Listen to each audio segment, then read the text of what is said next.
Miabot na ang unang napo ka Egypt nga hayan mo unya mudagan sa mga dagkong kadalanan sa dakbayan sa Lapu-Lapu. Si Luan Mirondina sa report.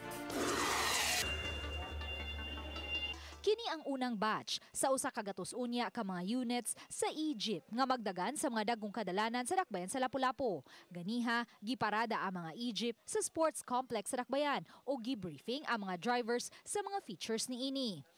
Gawas nga environment-friendly kining Egypt tungod kay wide emission, daghan usab kinig mga maanindot nga feature sama na lang niining CCTV camera.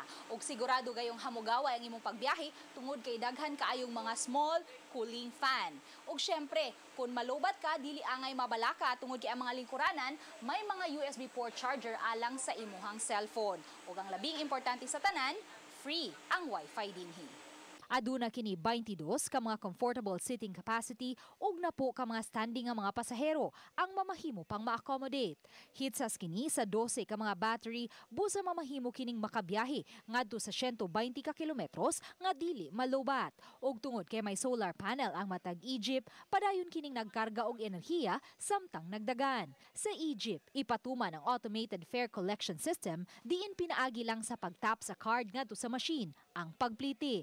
Sa walay mga card, mamahimo gihapong mupliti pinaagi sa cash. Mukantidad sa 1.9 milyones pesos ang matag usa ka Egypt. Samtang gipasalig sa chairman sa United Drivers and Operators Transport Corporation kun UDOTCO, Malvin Arias, nga hayaning buwana makadagan na ang Egypt sa dakbayan sa Lapu-Lapu.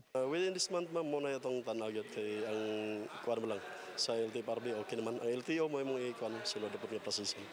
Ganiha, padayon usab ang orientation alang sa mga drivers nga buot mga apply. Si Tripon Iran, tricycle driver, sulod na sa napo ka tuig, lakip sa mga mipakita og interest ning modernong matang sa transportasyon.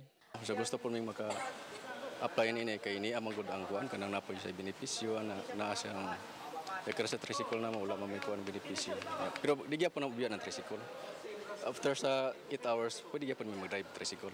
Ang UDOTCO nanginahanglan og 250 ka mga drivers ug anaa pa lang sa kapin 50 ang nang-apply. Okay, sa mga interesado na itong mga drivers na gusto mo dala sa ato ang mga Egypt, nanginahanglan ta sa inyo ang valid license.